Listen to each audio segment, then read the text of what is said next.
দর্শক, যেমনটা জানাচ্ছিলাম, আজ চিরনিদ্রায় শায়িত হবেন বেগম খালেদা জিয়া। জিয়া উদ্যানের সামনেই রয়েছেন আমার সহকর্মী মশিউর অনেক, সেখানকার আপডেটগুলো তিনি রাখছেন।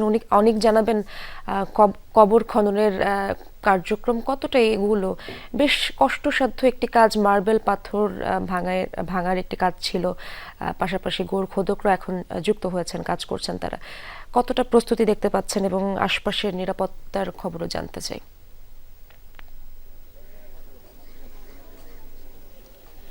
ইশরাত, প্রথমেই আপনার কথা দিয়ে কষ্টসাধ্য একটা কাজ এই কারণে, কারণ হচ্ছে সাবেক যে প্রধানমন্ত্রী, তিনবারের প্রধানমন্ত্রী বেগম খালেদা জিয়া মারা গেছেন, 24 ঘন্টা হয়েছে। সেই প্রসঙ্গে আসলে তাকে কোথায় কবর দেওয়া হবে সেটি নিয়ে কিন্তু প্রথম থেকেই স্পষ্ট একটা ধারণা ছিল, অর্থাৎ তার স্বামী অর্থাৎ প্রেসিডেন্ট জিয়ার যে কবর স্থান তার ঠিক পাশেই, অর্থাৎ জিয়া স্মৃতি স্তম্ভ যেই জায়গাটি ঠিক মানিক এভিনিউয়ের পাশে সংসদ ভবনের ঠিক উত্তর পাশটিতে, সেখানে কিন্তু তাকে কবরস্থ করার কথা ছিল। কিন্তু একটা বড় প্রশ্ন ছিল, সেটি হচ্ছে যে এই যে জায়গাটি, সেই জায়গাটি কিন্তু প্রচণ্ড বলা যায় যে শৈল্পিকভাবে নিদারুণ চমৎকার কিছু আর্কিটেকচার ডিজাইন সেই সমস্তগুলো রেখে কিন্তু তৈরি করা হয়েছে এবং সাদা মার্বেল পাথর ব্যবহার করা হয়েছে তার সমাধিস্থল।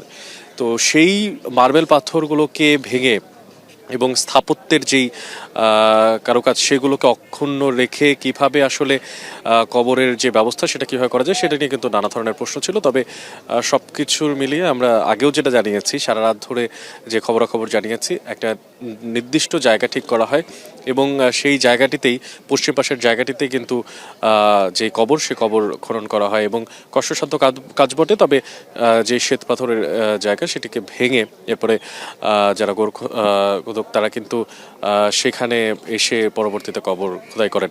একটু জানিয়ে রাখতে চাই, আমরা একবারই যাওয়ার সুযোগ হয়েছিল ভেতরে এবং সেখানকার সার্বিক যে অবস্থা, সে অবস্থা দেখে আমরা যেটা বুঝতে পেরেছি, আসলে বলা যায় 80 থেকে বা তার আশেপাশের যেই কাজ, সে কাজ সম্পূর্ণ হচ্ছে। তবে আর মাত্র কিছুক্ষণ সময় বাকি, এখানে নিয়ে আসা হবে বেগম খালেদা জিয়ার মরদেহ এবং তাকে দাফন করা হবে। এবং আমার আশেপাশে নিশ্চয়ই দেখতে পাচ্ছেন যে বেশ উৎসুক জনতারা কিন্তু এখানে এসেছেন এবং তারা কিন্তু দলীয় নেতাকর্মীর চট্টগ্রাম, রাজশাহী, বগুড়া থেকে তো বটেই, এছাড়াও অন্যান্য যেই ডিস্ট্রিক্ট, উপজেলা, সেই সমস্ত জায়গাগুলো থেকে কিন্তু তারা ছুটে এসেছেন শেষ সময়ের যেই বিদায়, সেই বিদায় বেলাতে তারা আসলে সাক্ষী হতে চান। অনেক, যেমনটা দেখছিলাম আপনার পেছনে যারা এসেছেন, ভক্ত, অনুরাগী, সমর্থক, যারা বেগম খালেদা জিয়াকে শেষবারের মতো বিদায় দিয়ে জানাতে এসেছেন, তারা বিভিন্ন স্থান থেকে। ধন্যবাদ আপনাকে।